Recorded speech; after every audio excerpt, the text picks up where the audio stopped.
we're driving back from a radio station and we see a puppy on the side of the road. And we stop everything, and Wrath just gets out and said, nope, grabs the dog and puts it in the vehicle.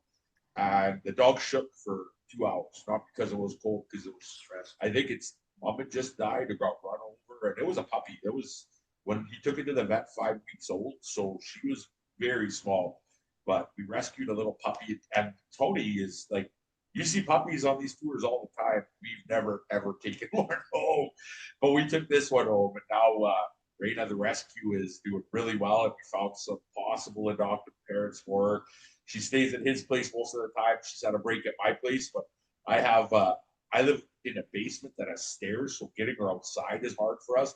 Plus, I have 2 dogs. My pit bull loves her. My shepherd cross wants nothing to do with her because she's a little bit too high energy for her. So luckily, Wrath's dogs have been really accepting of cats. So, but yeah, out of all of that, we rescued the dog.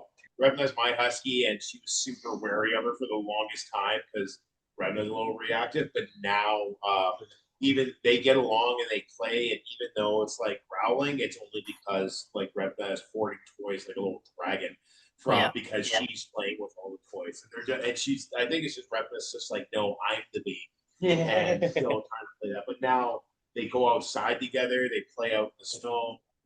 They're playing in the house, they're rolling around, and they're just having it's just 2 puppies going at it now. So that's a lot smaller, but yeah, she's doing great. And as Sean said, I had some folks come by, and they are like 100% on board. They're moving from Red Deer to Edmonton, so they can't take her until May, but they're like 100% on board. And this week are going to pay for medical fees that we've paid for her for shots and deworming and everything.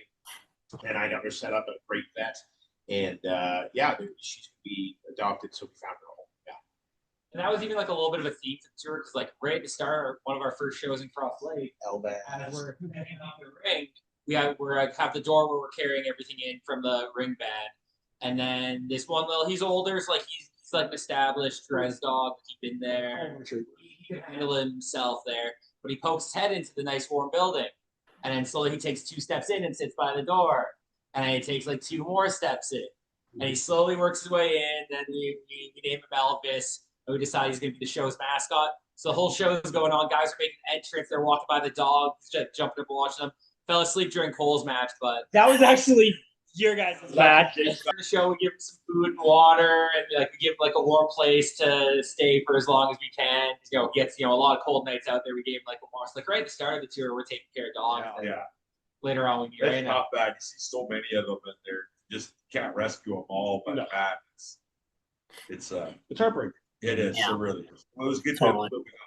She's just like I said. She's adorable, and she's a sweetheart. Hopefully we get to see her grow up and have a great life because she impacted all of ours. Exactly. Even the promoter, we got pictures of her with Tony, which was just blows me away that he was so accepted. Yeah.